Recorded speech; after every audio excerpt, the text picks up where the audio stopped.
Hello friends, welcome to my channel. ഞാനിന്ന് അടിപൊളിയായിട്ടുള്ളൊരു egg തവ മസാലയുടെ റെസിപ്പി ആയിട്ടാണ് വന്നിരിക്കുന്നത്. ഇതൊരു നോർത്ത് ഇന്ത്യൻ റെസിപ്പിയാണ്.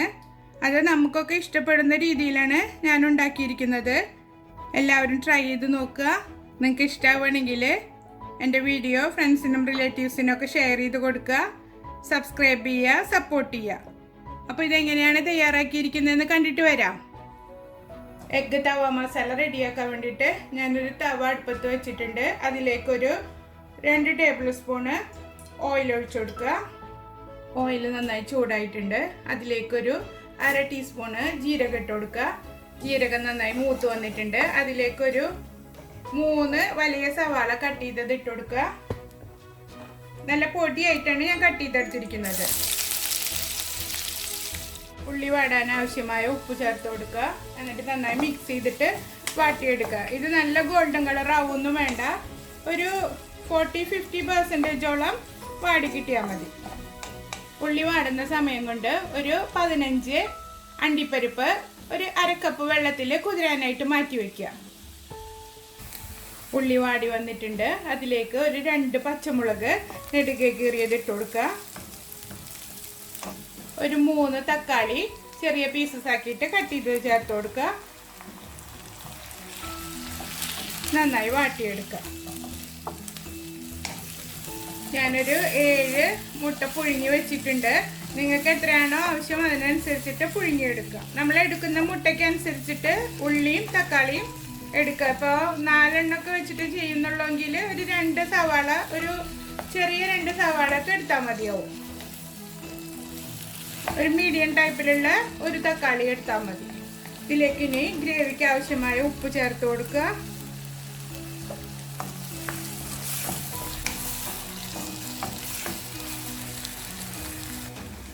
ഇതിലേക്ക് കുറച്ച് മസാലപ്പൊടികൾ ചേർത്ത് കൊടുക്കുക.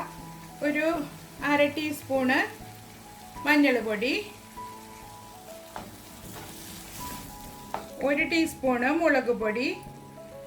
ഇതിപ്പോൾ ഞാൻ വലിയ സ്പൂൺ എടുത്തതുകൊണ്ട് പകുതി എടുത്തിട്ടുള്ളൂ. ഇതിലേക്ക് ഒരു വലിയ ടീസ്പൂണ് മല്ലിപ്പൊടി. മുളക് പൊടിയും മല്ലിപ്പൊടിയും ഒക്കെ നമുക്ക് മുട്ടയിൽ മാരിനേറ്റ് ചെയ്യാനും വേണം കേട്ടോ. ബാക്കി നമ്മൾ അതിലാണ് ചേർത്ത് കൊടുക്കുന്നത്. ഇത് നന്നായി വാട്ടിയെടുക്കുക. തക്കാളി നന്നായി ഉടഞ്ഞ് കിട്ടണം. ഇത് നന്നായി വാടി എണ്ണ തെളിഞ്ഞ് വരുന്ന പരുവം വരെ നമുക്കിത് വാട്ടിയെടുക്കണം. ഇപ്പോൾ വെള്ളമൊന്നും ഒഴിക്കണ്ട. നന്നായി വാടിയതിന് ശേഷം വെള്ളം ഒഴിച്ചു കൊടുക്കാം. സമയത്ത് നമ്മൾ കുതിരാനായിട്ട് മാറ്റി വെച്ചിരിക്കുന്ന അണ്ടിപ്പരിപ്പ് നന്നായി അരച്ചെടുക്കുക. നല്ല തിക്ക് പേസ്റ്റ് പോലെ അരച്ചെടുക്കണം. തക്കാളി വാടി വന്നിട്ടുണ്ട്. അതിലേക്കൊരു 2 ചെറിയ ടീസ്പൂണ് ജിഞ്ചർ ഗാർലിക് പേസ്റ്റ് ചേർത്ത് കൊടുക്കുക. ഇത് നിങ്ങൾക്ക് ഉള്ളി വഴറ്റുമ്പോൾ ആ സമയത്ത് വേണമെങ്കിലും ചേർത്ത് കൊടുക്കാം. ഇതിൻ്റെ ഒക്കെ പച്ചമണം മാറുന്നത് വരെ നന്നായി ഇളക്കി കൊടുക്കാം. ഞാൻ അപ്പം ചേർക്കാൻ മറന്നുപോയി, അതുകൊണ്ടാണ് ഇപ്പോൾ ചേർത്ത് കൊടുത്തത്. ചിലപ്പോൾ ഉള്ളിയും തക്കാളിയൊക്കെ നന്നായി വാടി എണ്ണ തെളിഞ്ഞ് വരുന്ന പരുവത്തിലായിട്ടുണ്ട്. ഈ സമയത്ത് നമുക്ക് അരച്ചു വെച്ചിരിക്കുന്ന അണ്ടിപ്പരിപ്പ് പേസ്റ്റ് ഒഴിച്ചു കൊടുക്കാം. എന്നിട്ട് വീണ്ടും നന്നായി ഇളക്കുക. ഇതിലേക്ക് കുറച്ച് മല്ലിയില പൊടിയായി കട്ട് ചെയ്തത് ഇട്ട് കൊടുക്കുക.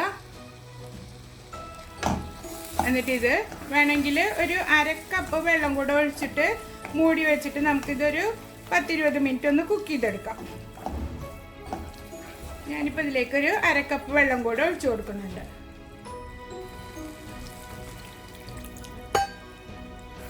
എന്നിട്ട് ഇത് മൂടി വയ്ക്കുക. എന്നിട്ട് നന്നായി കുക്ക് ചെയ്തെടുക്കാം. മൂടി വെച്ചിട്ട് വേവിച്ചെടുക്കുക. ഇടയ്ക്കൊന്ന് ഇളക്കി കൊടുക്കണം. നമ്മൾ അണ്ടിപ്പരിപ്പ് ചേർത്തിട്ട് ഉണ്ടാക്കുമ്പോൾ നല്ല തിക്കായിട്ടുള്ള ഗ്രേവി കിട്ടും നമുക്ക്. ആ ഗ്രേവി നന്നായി തിക്കായി വന്നിട്ടുണ്ട്. ഇനി തീ നിർത്തുക.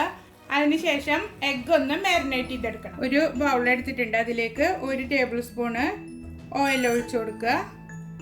ഓയിലിലേക്ക് കുറേശ്ശെ മസാലപ്പൊടികൾ ചേർത്ത് കൊടുക്കുക.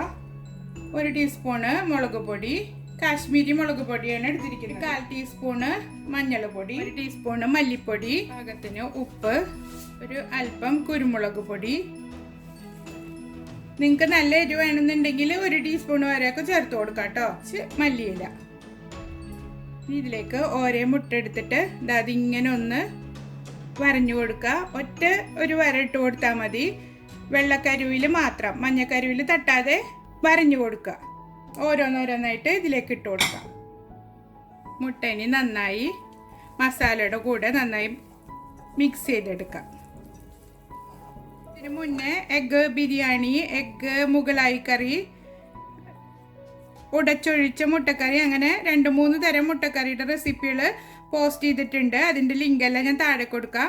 കാണാത്തവരുണ്ടെങ്കിൽ കണ്ടു നോക്കൂ. വേറൊരു പാൻ അടുപ്പത്ത് വെച്ചിട്ട് നന്നായി ചൂടാക്കി എടുക്കുക. നന്നായി ചൂടായിട്ടുണ്ട്. അതിലേക്ക് 1 ടേബിൾ സ്പൂൺ എണ്ണ ഒഴിച്ചു കൊടുക്കുക. ഒരൽപ്പം ജീരകം ഇട്ട് കൊടുക്കുക. നല്ല ജീരകം. നല്ല ജീരകത്തിൻ്റെ മണം ഇഷ്ടമില്ല വെച്ചാൽ ഈ ഭാഗം സ്കിപ്പ് ചെയ്യാം കേട്ടോ. മുരിഞ്ഞ് വന്നിട്ടുണ്ട്. നമ്മൾ മാരിനേറ്റ് ചെയ്ത് വെച്ചിരിക്കുന്ന മുട്ട ഇതിലേക്ക് ഇട്ട് കൊടുക്കുക.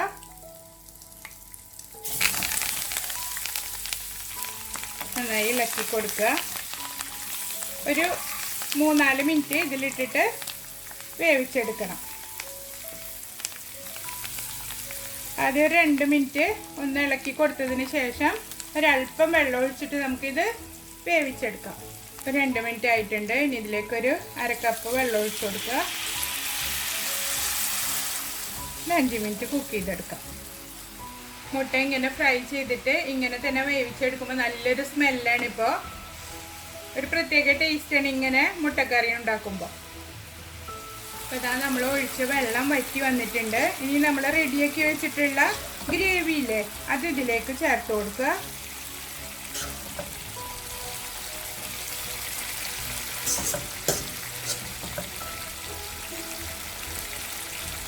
ഇനി ഇതിന് മുകളിൽ ഒരു 1/2 ടീസ്പൂണ് ഗരം മസാല ഇട്ട് കൊടുക്കുക.